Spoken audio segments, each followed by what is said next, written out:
Well, here we are. Here we are. Here we are. So, Phil, I think you're going to start this whole thing, Right. and then I'm going to just butt in every now and then. So I've told Di she has complete freedom, so don't feel as though Di is being rude when she interjects. I've given her complete permission to come in and grill me if there are things that we want to dig into. So, Yeah. So Di, please do that. But maybe I'll just kick off by giving a bit of background as to, probably to help just where this is coming from tonight and what I'll talk about. So I'm a medical doctor, worked in pain management for about 30, 40 years. And as a Christian, I think always wrestled with a couple of things. One is, what does my faith bring to this work that I'm doing? I'm seeing all of these people with severe chronic issues with pain. And yes, there are medical things that I can do, and yes, in our clinic we had psychologists who are also involved, and you can do surgery and medications and all these sort of things. But actually, where does my faith come into all of this? And I was working at North Shore Hospital, and towards the end of that, about 15 years ago, started talking to another physiotherapist who was also Christian in our clinic. And both of us were interested in this same problem. How do we bring the spiritual to what we're doing? And it's just not done, particularly in the public system. It's very difficult to talk about even words like spiritual. People, when we started talking about it, people said, oh, you're just trying to convert people. That's where people go to. So it was quite a difficult conversation. And then an opportunity came to move to Hammond Care, which is a Christian organisation, mainly in aged care, but they have some hospitals. And there was an opportunity to start a pain clinic. And as a Christian organisation, they said, of course, we welcome the spiritual as part of dealing with pain.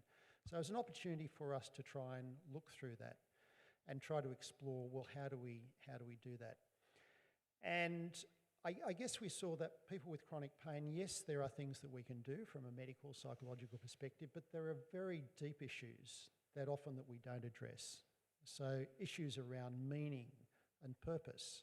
If you've suffered from chronic pain for a long time, they become really big issues about, well, what do I get up for in the morning? Or how do I get up in the morning, even to do the things that I want to?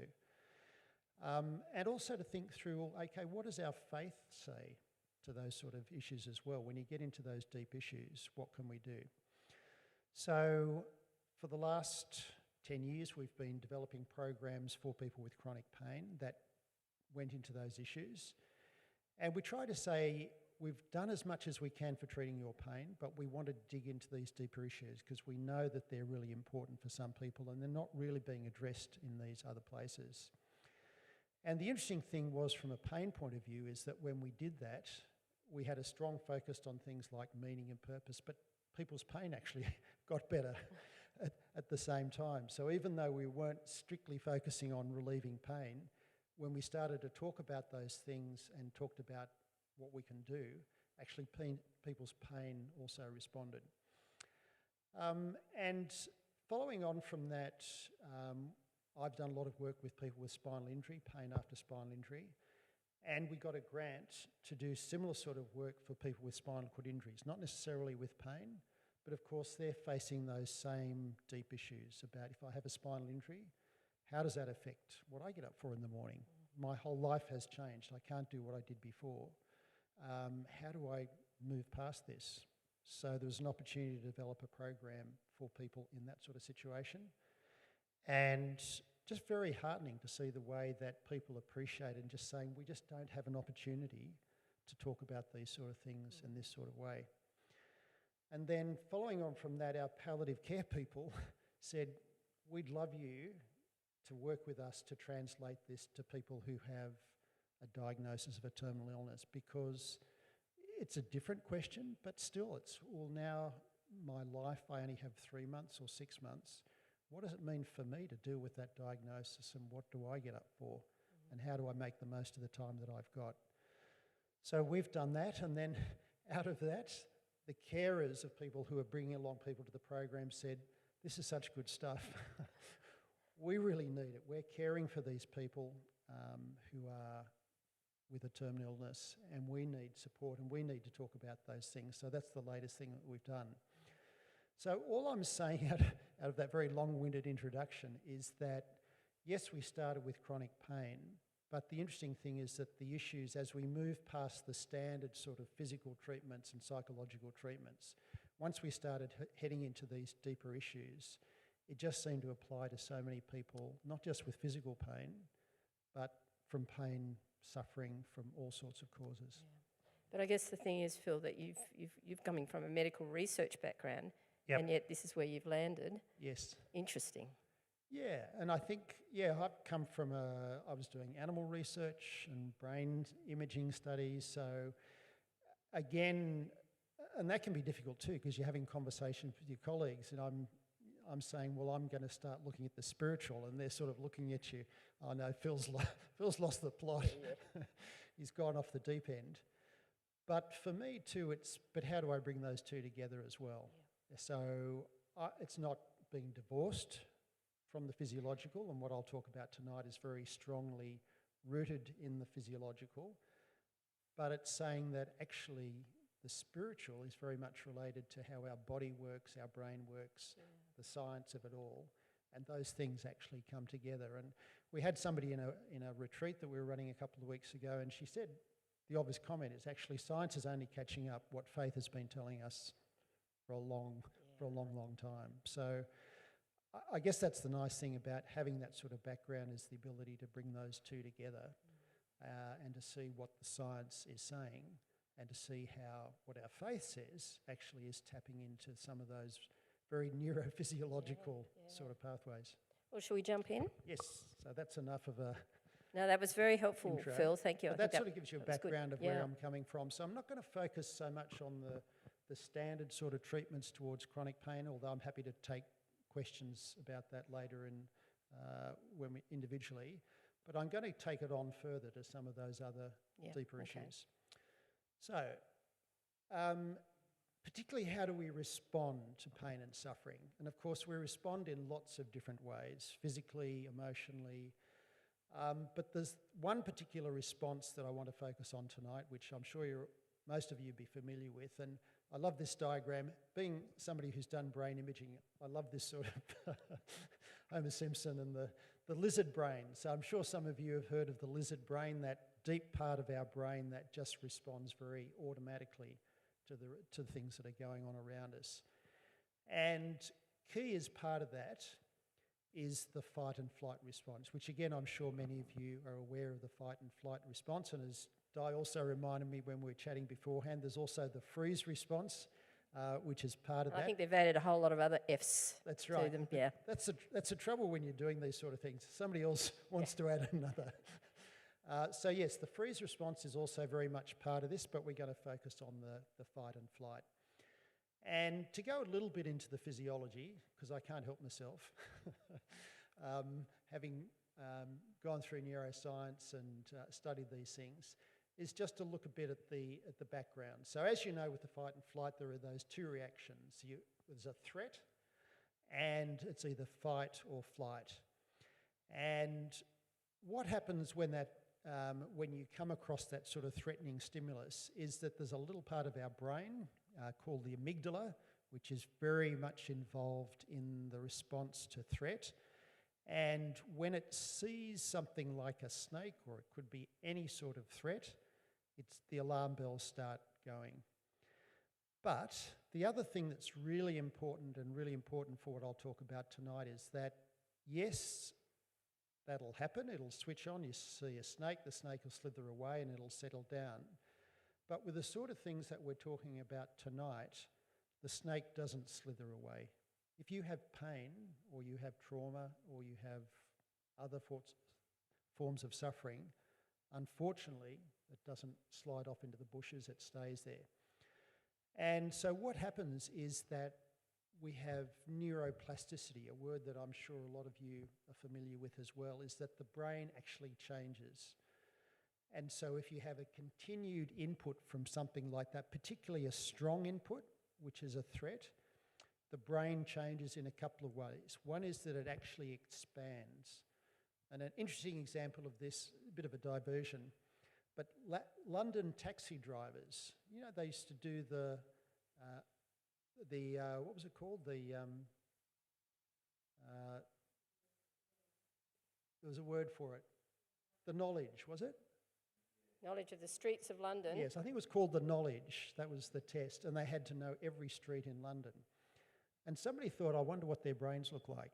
And they looked at the area that is responsible for memory and found that part of their brain was far bigger than the average person. So that's neuroplasticity, that when we continue to use something, so the amygdala, that fear centre in the brain, if there is continual threat, it actually gets bigger and it becomes more active, it becomes more sensitised. And so we have the fight or flight response, but then that actually exaggerates as well. So as the amygdala starts to respond more easily and more dramatically, that fight and flight response becomes stronger as well. So the fight and flight response, of course, is a good thing. I mean, it's protective. If we see a snake or a shark or something, we either need to swim like crazy to shore or we need to bash it over the nose and do something. So it serves a very useful purpose in protecting us. But when neuroplasticity kicks in, that's the problem. And that's what happens with continued pain, continuing suffering, is that it amplifies and grows, and the helpful response, which was designed to protect us, actually starts to become unhelpful. So when that happens, there are a few things that we start to see. So flight starts to become unhelpful because, yes, we need to avoid harm, but then it can become sort of a constant avoidance. We can have things like panic attacks, hypervigilance when we become sort of super alert to dangers around us. Just a constant urge to escape can just feel overwhelming. Feeling trapped. Addictive behaviours can often be a symptom that we've got into that very strong, unhelpful flight reaction. And catastrophising, which is a word that psychologists use to describe when we sort of overreact or make the worst. If something happens, if I have a sore back for a day, maybe I've got cancer and I'll be dead next week, sort of thing. So that's catastrophising. So they're the unhelpful with this neuroplasticity. Those and sort of self-isolation. You've got it. Oh, there's another one as well. Thanks, Di. A bit hard to see that. I've got the big print version here for you, Phil, if you need it. And self-isolation is a natural response in terms of withdrawal, but then it can become completely where I just can't go out because it's just too difficult. Yeah. Wow. Okay. Mm-hmm. Keep going. You're going. Yep. I'm just sitting back here and taking it all in. So that's the one side. So flight, which is initially good, can become unhelpful. But then on the other side, we can also have unhelpful fight. So again, fight is protective. It's actually good to ward off the threat when it's there and confront it. But over time, with this neuroplasticity and the amygdala going into hyperdrive, we can start to get very strong responses that become unhelpful. So we can become defensive, we can become hostile, we can have constant irritability, verbal aggression, you pounce on somebody when they raise a very benign sort of point. The need to control can be a sign that I'm in that unhelpful fight zone. Inability to relax, just constantly feeling on edge. And volatile anger and bubbling rage. So now, of course, they're different for everybody, but they're some of the sort of things that can indicate that I'm in that sort of super unhelpful fight response. And I think the other thing is too that we can often swing more towards another one. I'm a flight person. My natural reaction to threat is to flee. And others are more strongly wired towards the fight, and neither of those are wrong. As a fleer, I find it harder to deal with people who go to the fight, but it's recognising that neither of them is wrong. It's just a different way that we're often wired. And that can often be expressed in the long-term unhelpful things as well. So if I'm a natural flighter, I can more likely end up in that avoidance, retreat, isolation sort of thing. If I'm a natural fighter, I can tend more easily into those unhelpful fight. But usually we have a mix of both. It's not clear that we're Interesting one or to the other. do a straw poll. Yeah. Okay, hands Yeah. up if you think you're a flighter. Not? Yeah, a few. Okay, fighters. You changed your mind, did you, Mal? Who thinks they're both? Well, that's really interesting, isn't it? From here we can see it's about half-half. Bit half-half, yeah. Yeah. So that's what happens when things start to get a little out of control. Yes. Where do we go from here, Phil? So that all sounds pretty gloomy. We've got this neuroplasticity, our brains automatically rewire, and the amygdala becomes more active. There is a good side to neuroplasticity, isn't that we can actually reverse neuroplasticity. And I think that sometimes, often in the pain world, people talk about neuroplasticity as though it's this terrible thing, because we often see it in the negative. That once neuroplasticity is kicked in, then chronic pain becomes more severe, it becomes more constant, it's harder to reverse. What we often forget is that plasticity means plasticity. It can change, but it can change back again. And so that's where we dig into the science, and there's a lot more science about the bad stuff than the good stuff. But when you look at it, there's actually a lot of science now that's emerging to show what are the good things that reverse that bad neuroplasticity. What's the good neuroplasticity? And so what we'll talk about is very different from the standard sort of treatments for pain, but become really important because they reverse some of these physiological changes. And some of what I'll talk about, you'll think, what? You're telling me I should be doing that for dealing with my pain? And you'll think, what planet is he on? That you don't understand my pain. But the evidence, if we go back to the science, the evidence is showing us that these things, and we'll get to them in a moment, actually do reverse these changes. It's not just fluffy stuff, it actually reverses the physiology. So let's look at what are those things. And so just to change the language a bit, the trouble with fight and flight is that often it's sort of a loaded term. Fight, flight, they can sound pretty negative. So if we change the language to engagement, to disengagement and to engagement, I think that's a more neutral way of looking at things.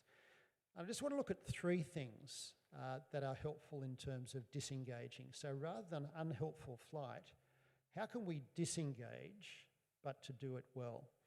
And just to focus on three things. And so one is awe and wonder. And we'll go into these in a moment a bit more. The second that we'll look at is being loved. As I said, in many pain programs, we don't talk about being loved. That's just not something that we go to. And gratitude, which we do go to in our pain programs, but again has been shown to link to these changes. So awe and wonder, first of all, is just that, I've got friends who've been to Ningaloo, to the reef, where you can swim with the whale sharks, and they just said it's the most amazing experience. Or the Aurora, one of them, Borealis, is it? I can't remember. You know the one I'm talking about with all the beautiful lights, which is now, this is not up in Scandinavia, this is Tasmania. And I'm finding it hard to see that one, but that's little kids, is it? There you go. Yep. It's just a bit hard. We've got the light in our eyes, but we need it. And kids are experts at this, aren't they? It's okay. They just sort of do it. They do the awe and wonder stuff just naturally. If you go for a walk, I've got grandkids, going for a walk is it's a slow business. Because every 50 yards you've got to stop and look at a leaf or an ant or something. But they just have that wonderful sense of savouring and enjoying things. And yes, like this guy, savouring the smell, or sitting out on the back of the waves on his surfboard, or running through a sprinkler. And I love this photo, which just sort of seems to capture it all. That just sense of delight in those things. So we all sort of enjoy those things. We know that we enjoy them, But the science is showing us that it actually changes that fight and flight response. When we immerse ourselves, when we have those moments of awe and wonder, it actually de-threats. It winds down that plasticity that's going on in the amygdala, and the amygdala actually starts to soothe and to change the way that reacts. Actually, Phil, you and I have a common friend, Keith Condy. Yes. And Keith Condy told me about the impact of noticing trees. Yep. And so when he runs every mental health seminar that he runs, he starts it by saying, "Did you notice the trees?" Yep. So I've just been teaching pastoral care, and every week I say to them, "Have you noticed the trees?" Yep. Because of this very thing, Yep. I started doing it a couple of years ago after a conversation with Keith, and I now make a point every day when I'm walking the dogs, I will look at trees, and it makes a difference. My kids laugh at me because I've got a lounge underneath a tree in our backyard. So they know, Dad's under his tree. But it works. Yep. It's incredible. Yeah. It's very powerful. Very powerful. And the second one, being loved.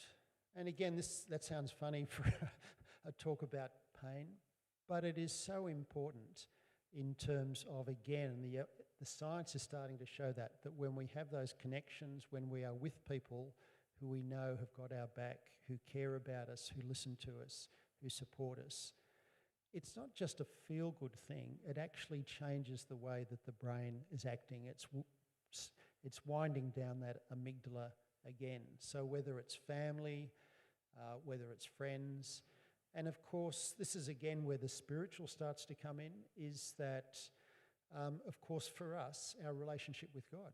You know, that wonderful story, we had the reading about the shepherd, understanding that God is our good shepherd, and what that means, that I'm deeply loved by God, is a very powerful thing.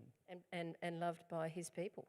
And loved by his people. Yep. Healing service, church service. Yes. You know, our Christian brothers and sisters where we learn to love each other deeply. Yes. Yeah. Absolutely. And so again, we know we like being around people where we know we are welcome and loved. But again, that is having a powerful effect on the brain, and it's reversing some of these changes and reducing the impact of that suffering and pain that's going on. So even for physical pain, it can be deep. It seems a long way away from physical pain, but it's actually deeply healing. Yeah. Wow. And I think that's Rembrandt, isn't it? That was a Rembrandt? That is Rembrandt. It's the prodigal son. Yes, and I love there's a bit of a backstory to that painting as well, that Henri Nouwen, that some of you may have read. He spent, I think you might have read this book as well, haven't you, Di? I think he spent something like 8 hours. He went to the museum in St. Petersburg, I think it is, and he just sat in front of that painting for 8 hours. Yeah. Just to take it in and to really understand God's love for him. Very powerful. And the third one is gratitude. And again, there's a lot of psychological work that's been done. So positive psychologists who are interested in these sort of things, there's a lot of evidence how our gratitude also is really important. And I was going to say, it's interesting because I looked at your slides, you and I chatted, and I was talking to someone the other day who knows a friend who's got chronic illness and has had it for many years, and then of course COVID came along and it knocked her for 6. And she made a decision that every day she was going to get up and she was going to give thanks to God for 3 things every morning. Yep. She's been doing it every day since COVID, and this friend said, I cannot get over the person she is. She's not bitter. There's a gentleness, a kindness, an appreciation, and you think, wow, you know, that was, at one level, it's a small thing, but boy, powerful. Yeah. And it's, when we first started talking about this, particularly from our colleagues, they had a bit of a go at us. Why are you talking about gratitude in terms of dealing with pain? And I think there was a danger too. Some people thought that we were saying you've got to be thankful for your pain, which of course we're not saying at all. But it's, as you say, Di, it's trying to find things within our life. Despite the pain, there are still things that I can be thankful, and I know a lot of people who do that exercise find it really helpful. So it's not as though saying, well, this is a magic antidote for pain or for suffering.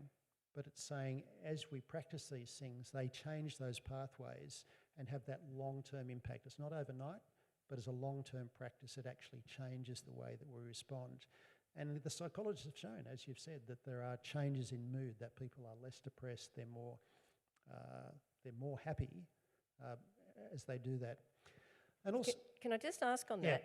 Is there a difference, do you think, in general gratitude and giving thanks to God? Do you think there's a difference there? Or I think so, yeah. what do you think it is? Well, to be honest, I sometimes wonder, like, we talk about these sort of things to people who don't have any faith background, and they sort of agree with it. They can see that it's a good thing. But I sometimes wonder, but who are you giving thanks to? Yeah. Whereas for us as people of faith, we're in a relationship, and it's part of that relationship. So, and it's part of that sense of being loved and loving. So I think the two are interconnected. And I think also you mentioned about being part of a community, a loving community. Again, I think there is a gratitude around that as well. So I think our faith, both in terms of our relationship with others, the way that we see the world, I mean, even that awe and wonder, we give thanks because we believe this is God's gift to us around us. So there is thanks tied in with that as well. So yeah, I think definitely our faith brings something to that. Yeah. Alrighty. What's next? So they're just three things on the sort of disengagement side. So we had unhelpful flight and fight. So fight, how can we change that into something that's helpful? And there's three things that I wanted to look at in terms of helpful engagement. And the first one is making a contribution. So there's lots of evidence that giving, so there's just the three that I'm going to be looking at: loving others and also purpose. So first of all, making a contribution.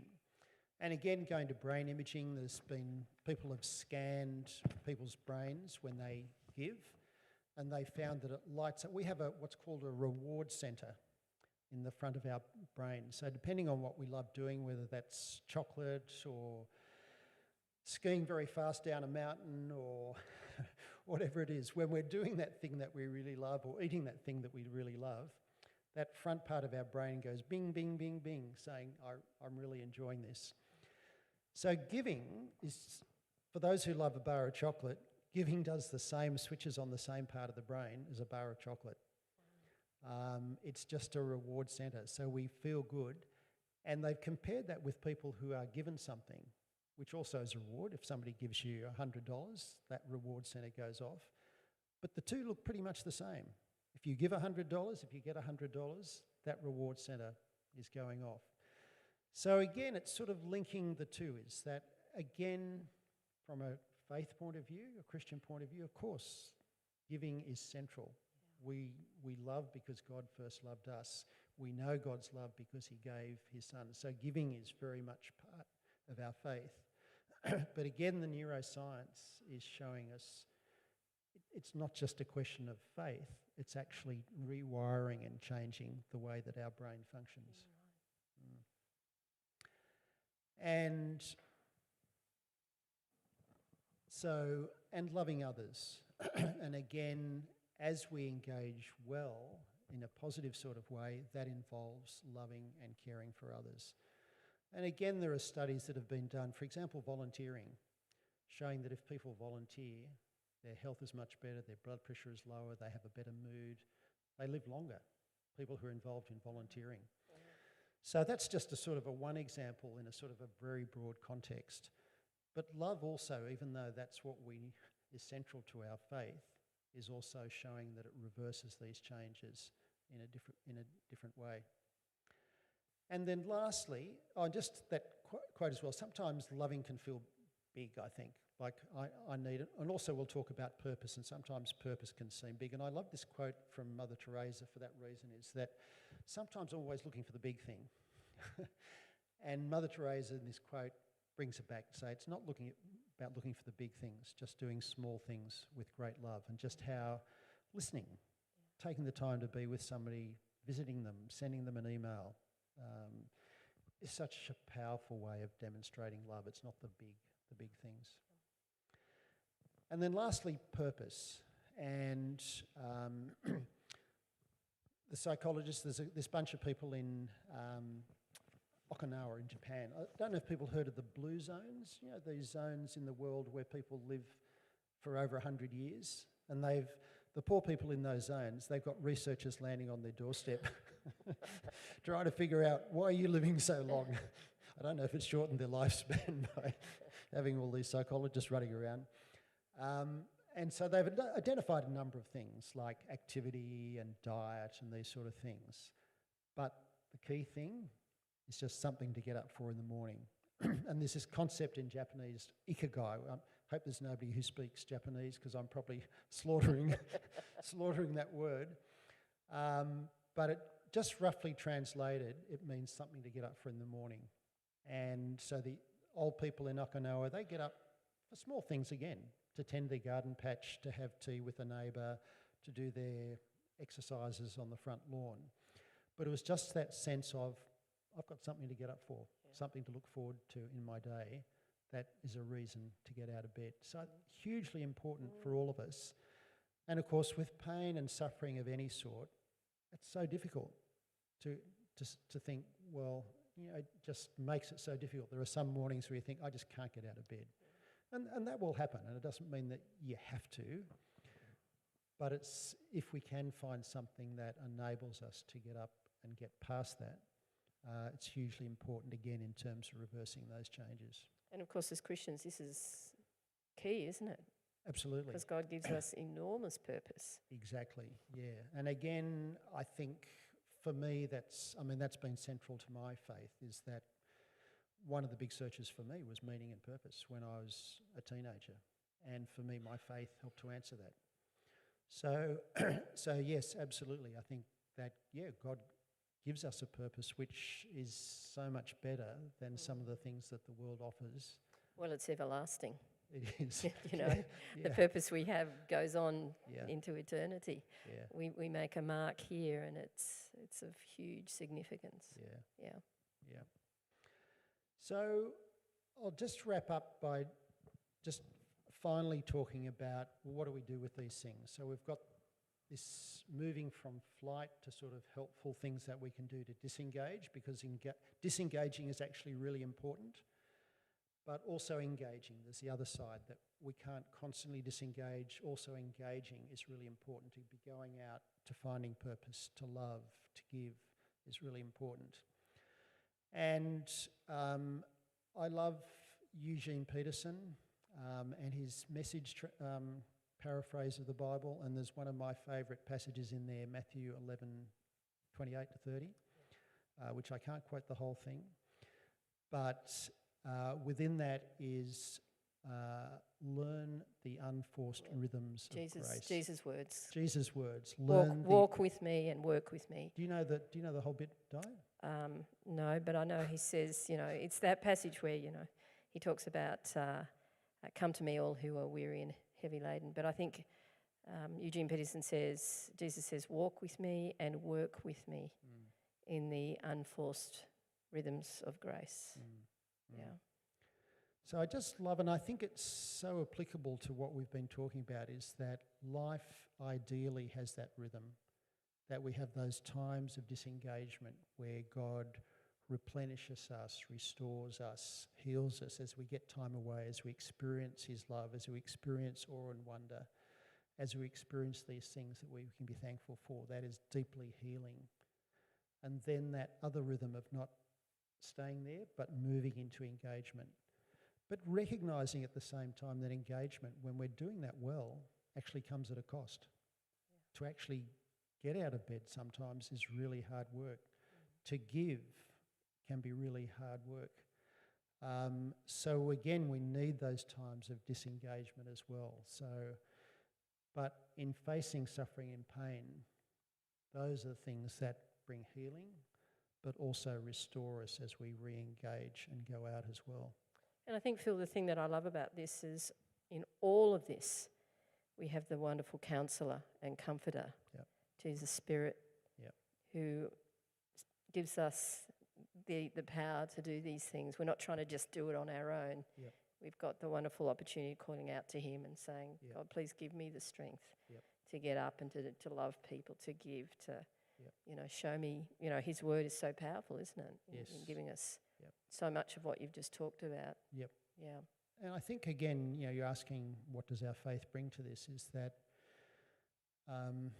it's so much more than pulling ourselves up by our bootstraps, if you know what I mean. It's not just kicking in another gear or gritting our teeth and bearing it and just getting through the day. As you say, it's that we have the Spirit who transforms us, who empowers us, who, when we're at the end of our own rope, gives us the ability to keep on going.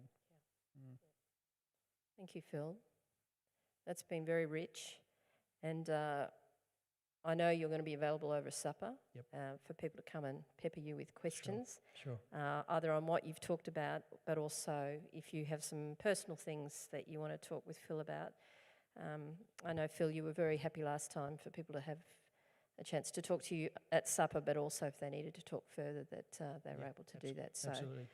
you're being very kind and generous in doing that for us, so thank you.